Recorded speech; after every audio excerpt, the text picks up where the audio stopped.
दिखाया जाता है जो हॉस्पिटल के स्टाफ से भाग रहा होता है। भागते भागते वो एक जगह छुप जाता है और वहां पर वो एक नोट लिखता है जिसमें वो लिखता है कि अगर मैं सब कुछ दोबारा से शुरू कर पाया तो हो सकता है कि मैं उसे बचा सकूं।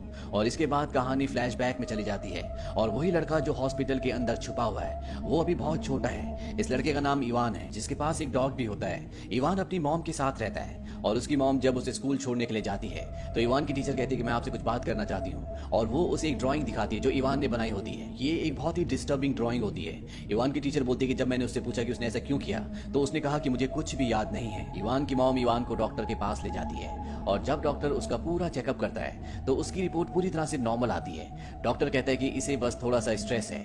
इवान की मॉम उसे घर ले आती है और उसी दिन इवान की मॉम देखती है कि उसके हाथ में एक बहुत बड़ा चाकू है। इवान की मॉम इवान से पूछती है कि तुम ये क्या कर रहे हो। इवान कहता है कि मुझे कुछ भी याद नहीं है। दरअसल इवान के साथ जब भी ऐसा कुछ होता है तो उसे ब्लैकआउट हो जाता है जिसकी वजह से उसे कुछ याद नहीं रहता। इवान की मॉम उसके लिए परेशान है, इसीलिए वो काम पर जाने से पहले इवान को अपने पड़ोस के घर में छोड़ देती है जहाँ पर जॉर्ज नाम का एक आदमी है। और जॉर्ज की जो बेटी है जिसका नाम केली होता है वो इवान की बहुत अच्छी दोस्त है। वो एक्साइटेड होकर इवान को कहती है कि डैड हमारी मूवी बना रहे हैं। और इसके बाद क्या होता है इवान को कुछ पता नहीं चलता और जब वो अपनी सेंसेस में अपने होश में आता है तो वो देखता है कि उसके शरीर पर एक भी कपड़ा नहीं होता और ना ही कैली के शरीर पर होता है। और कैली के जो डैड हैं वो इन दोनों की फोटोग्राफी बना रहे होते हैं। इस बात से केली पूरी तरह से सदमे में होती है, उसकी आंखों में आंसू होते हैं। इवान को जब जब भी ब्लैकआउट होता है वो उस घटना को अपनी नोटबुक में लिख लेता है। अब इवान की मॉम इवान को उसके डैड से मिलवाने के लिए ले जाती है जो कि एक मेंटल असाइलम में होते हैं, यानी कि उसके पिता की दिमागी हालत पूरी तरह से खराब हो चुकी है। और जब वो अपने पिता से मिलता है तो उसके पिता उसे मारने की कोशिश करते हैं लेकिन तभी वहां पर सिक्योरिटी आ जाती है जो इवान को बचाने के लिए उसके पिता के सिर पर पीछे से जोर से हमला करती है जिस वजह से उसके पिता की यहाँ पर मृत्यु हो जाती है। यहाँ पर भी इवान को ब्लैकआउट हुआ होता है और कुछ वक्त बीत जाता है और एक दिन दिखाया जाता है कि इवान, कैली का ब्रदर टॉमी और इन्हीं का एक दोस्त जिसका नाम लैनी होता है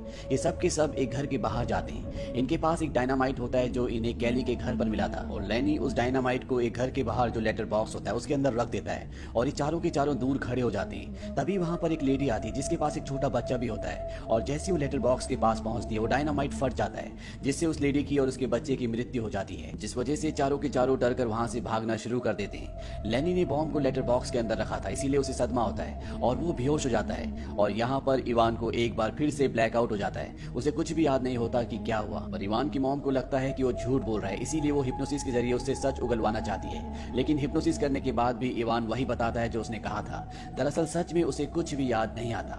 अब एक दिन इवान, केली और उसका जो भाई टॉमी होता है तीनों के तीनों मूवी देखने के लिए जाते हैं जहाँ पर इवान एक बार फिर केली से पूछता है कि उस दिन क्या हुआ था।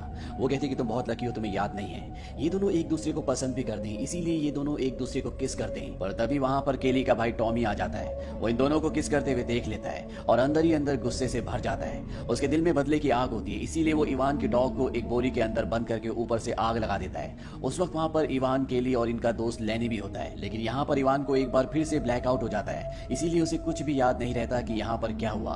साथ ही साथ टॉमी ने उसे और केली को दोनों को बहुत बुरी तरह से मारा भी हुआ होता है। वहीं दूसरी तरफ इवान की मॉम ने उस बॉम्ब वाली घटना के बाद यहाँ से शिफ्ट करने का फैसला कर लिया होता है और जब वो अपने बेटे के साथ यहाँ से हमेशा के लिए जा रही होती है तभी वहां पर भागते हुए केली आती है। इवान एक पेपर पर लिखता है I will come back for you, मैं तुम्हारे लिए वापस आऊंगा। और इवान हमेशा के लिए इस जगह से चला जाता है। धीरे धीरे वक्त बीतता और 7 साल बीत जाते हैं और इन 7 सालों में इवान और केली कभी नहीं मिले और ना ही इवान को इन 7 सालों में ब्लैकआउट हुआ।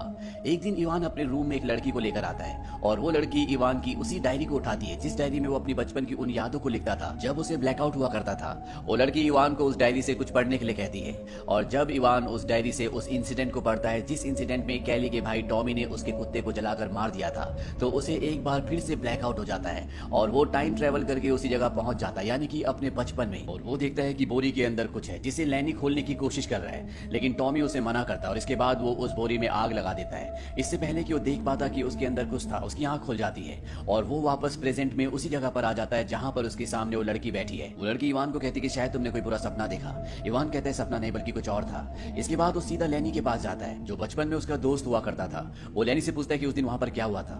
लैनी कहता है कि मैं रस्सी नहीं खोल पाया। वो लैनी से और भी बहुत कुछ जानना चाहता है लेकिन लैनी उसे बताने से मना कर देता है। दरअसल लैनी की दिमागी हालत पूरी तरह से स्टेबल नहीं है। इवान वापस अपने रूम में आ जाता है और अब वो अपनी डायरी से उस इंसिडेंट को पढ़ता है जहां पर लैनी ने लेटर बॉक्स के अंदर बॉम्ब रखा था। और जब वो उस इंसिडेंट को पढ़ता है तो वो टाइम ट्रेवल करके बचपन में पहुंच जाता है और इस बार वो सब कुछ साफ साफ देख पाता है कि किस तरह से वो लेडी लेटर बॉक्स के पास आती है और बॉम्ब ब्लास्ट में उसके और उसके बच्चे की मृत्यु हो जाती है। लेनी इस घटना से पूरी तरह से बदहवास होता है और एक यही कारण होता है कि प्रेजेंट में उसकी दिमागी हालत पूरी तरह से स्टेबल नहीं होती। इसके बाद यान अपनी मॉम से मिलता है। उसकी मॉम उसे एक पामिस्ट के पास ले जाती है ताकि उसके भविष्य के बारे में जान सके।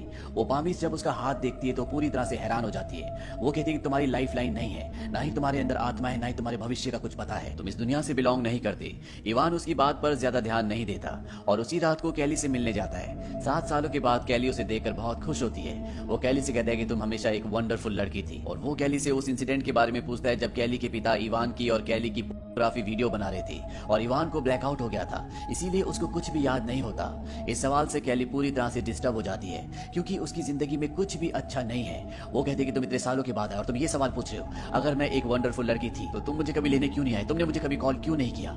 और ये कहकर वहां से भागती हुई चली जाती है। और अगली रात को इवान को कैली के ब्रदर टॉमी का रिकॉर्डेड कॉल मिलता है जिसमें टॉमी कहता है कि तुमने मेरी बहन से क्या कहा। वो 1 घंटे तक रोती रही और उसने कर लिया, अब मैं तुम्हें नहीं छोड़ूंगा। इस बात से इवान को बहुत दुख होता है और एक बार फिर से वो अपनी डायरी पढ़ता है। वो उसी इंसिडेंट को पढ़ता है जिस इंसिडेंट में कैली के पिता ने कैली और इवान की पोर्नो वीडियो बनाई थी। दरअसल इस घटना का कैली के दिमाग पर बहुत गहरा असर पड़ा था और जैसे वो उस पेज को पढ़ता है वो टाइम ट्रेवल के जरिए उसी वक्त में पहुंच जाता है। और इस बार कपड़े उतारने से पहले वो कैली के पिता को कहता है, अगर तुमने ऐसा किया तो इससे तुम्हारी बेटी के दिमाग पर बहुत गहरा असर पड़ेगा और आगे चलकर वो सुसाइड कर लेगी। तुम्हें एक अच्छा पिता बनना चाहिए। उसकी आवाज में गुस्सा और कॉन्फिडेंस होता है और कहीं ना कहीं कैली के पिता को समझ में आ जाता है कि जो वो कह रहा है वो सही है, इसीलिए वो उनका वीडियो नहीं बनाता। साथ ही साथ इवान ये भी कहता है कि तुम्हारा बेटा टॉमी बहुत बदतमीज है, तुम्हें उसे कुछ डिसिप्लिन सिखाना चाहिए। और इसके बाद इवान की आंखें खुल जाती है और आंखें खुलने के साथ ही उसके दिमाग में बहुत सारी नई यादें बनना शुरू हो जाती है और उन यादों में वो देखता है कि कैली और वो साथ साथ बड़े हुए। इवान ने कभी उस जगह को छोड़ा ही नहीं। दरअसल इवान ने पास में जाकर जो भी कैली के पिता को कहा था, इससे पूरा भविष्य बदल गया और अगले पल कैली उसी के बगल से उठती है, यानी कि वो उसी के साथ सो रही होती है। ये अब गर्लफ्रेंड बॉयफ्रेंड है। और जब इवान कैली को शादी के लिए प्रपोज करता है तो कैली के भाई टॉमी को इससे बहुत गुस्सा आता है और वो उससे लड़ने के लिए आता है और इन दोनों के बीच में हाथापाई होती है। इस हाथापाई में टॉमी की मृत्यु हो जाती है जिस वजह से पुलिस उसे अरेस्ट कर लेती है। जेल में इवान से मिलने के लिए उसकी मॉम आती है। इवान अपनी मॉम से अपनी डायरी मंगवाता है और इस बार डायरी में वो उस इंसिडेंट को पढ़ता है जब टॉमी ने उसके कुत्ते को जला दिया था।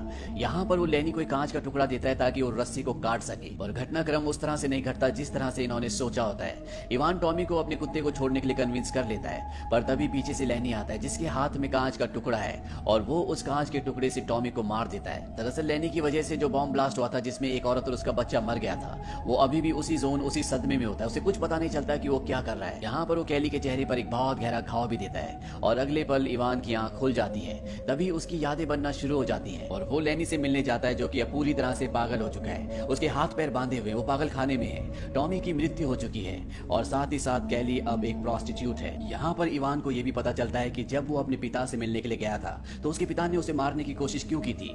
दरअसल उसके पिता को पता चल गया था कि इवान के अंदर भी वही शक्ति है जो उसके पिता के अंदर थी और उसके पिता नहीं चाहते थे कि इवान किसी भी तरह से भविष्य या भूतकाल के साथ छेड़छाड़ करे। ऐसा करना ठीक नहीं है।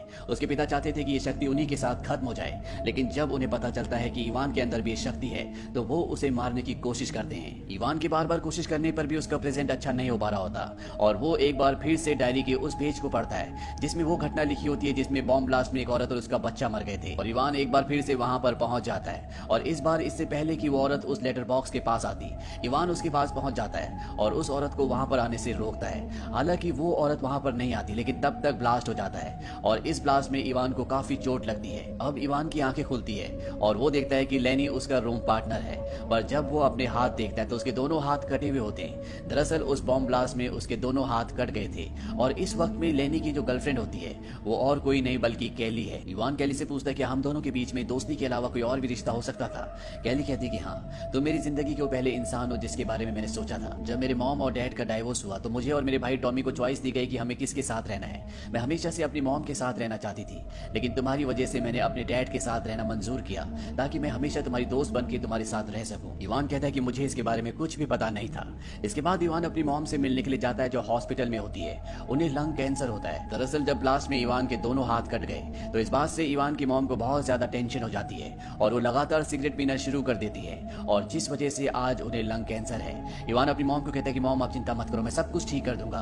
उसकी मॉम कहती है कि तुम अपने डैड की तरह बात कर रहे हो। इवान हॉस्पिटल से वापस अपने रूम में आ जाता है और वो अपनी डायरी में एक बार फिर से उसी इंसिडेंट को पढ़ता है जहां पर इवान की और कैली की पोर्नोग्राफी उसके पिता बना रहे होते हैं। पर इस बार वो उसके पिता को समझाने के लिए वो डायनामाइट निकाल लेता है जिसके फटने से वो अपाहिज हो गया था, क्योंकि अगर ये डायनामाइट यहीं फट गया या कैली के पिता ने इसे यहाँ से कहीं और रख दिया तो कभी भी उसके हाथ नहीं कटेंगे और ना ही उसकी मॉम टेंशन में सिगरेट पीना शुरू करेंगी, जिससे उन्हें कभी भी लंग कैंसर नहीं होगा। इवान कैली के डैड को डराने के लिए डायनामाइट चला देता है, पर तभी वो उसके हाथ से छूट जाता है। कैली उस डायनामाइट को उठा लेती है और जैसी वो उसे उठाती है एक जोरदार ब्लास्ट होता है और इस ब्लास्ट में कैली, टॉमी और उसके पिता सब के सब मारे जाते हैं। पर इवान अभी भी जिंदा है और जब उसकी आंखें खुलती है तो वो एक हॉस्पिटल में होता है। ये एक मेंटल हॉस्पिटल है। उस घटना के बाद उसकी दिमागी हालत पूरी तरह से अनस्टेबल हो गई थी और जब उसकी मॉम उससे मिलने के लिए आती है तो वो अपनी मॉम से उस वीडियो कैसेट को मंगाता है जब वो पैदा हो रहा था, यानी कि जब उसकी मॉम की डिलीवरी हो रही थी। इवान को जब वो रिकॉर्डेड फुटेज मिल जाता है तो वो हॉस्पिटल के स्टाफ से भागता हुआ एक कमरे के अंदर चला जाता है जहां पर प्रोजेक्टर होता है। वहां पर एक वुडन सेल्फ होता है, वो उसके नीचे छुप जाता है और ये इस कहानी का वही सीन होता है जहां से कहानी शुरू हुई,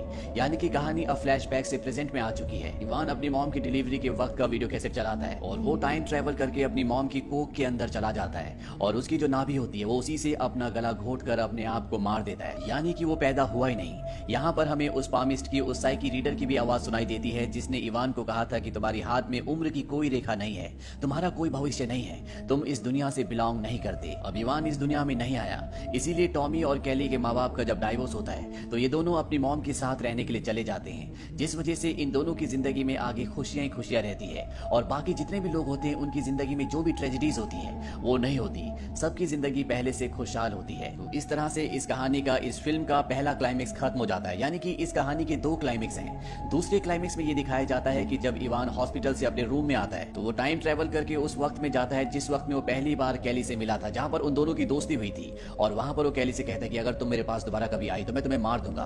कैली डर कर अपनी मॉम के पीछे चली जाती है, यानी कि इन दोनों की कभी दोस्ती होती नहीं। और जब कैली की मॉम और डैड का डाइवोर्स होता है तो कैली और उसका भाई टॉमी, वो दोनों के दोनों अपनी मॉम के साथ चले जाते हैं और इस तरह से कैली की, टॉमी की और इवान की कभी भी दोस्ती नहीं हो पाती। अगले पल इवान की आंखें खुलती है और उसके दिमाग में वो सारी मेमोरीज दोबारा से आती हैं जो बदल चुकी हैं। इवान अपनी मॉम से मिलने के लिए भी जाता है, उसकी मॉम भी अब पूरी तरह से ठीक है, ठीक उसी तरह जिस तरह से इवान के कटे हाथ भी वापस आ चुके हैं। इसके बाद इवान अपनी सारी डायरीज जिसमें उसने पिछली जिंदगी लिखी होती है, जिसके जरिए वो अपने पास में जाता था, वो सब कुछ जला देता है। अब 8 साल बीत जाते हैं और एक दिन इवान जब एक ऑफिशियल बिल्डिंग से बाहर निकलता है तो उसके सामने से कैली गुजरती है। ये दोनों एक दूसरे को देखते हैं लेकिन ये बात नहीं करते। इस एंडिंग को भी 2 और अलग तरीकों से दिखाया गया है। दूसरे तरीके में जब ये एक दूसरे को देखते हैं तो ये बात करते हैं। कैली इवान से पूछते क्या मैं तुम्हें जानती हूँ, इवान उसका नाम लेता है और इसके बाद ये दोनों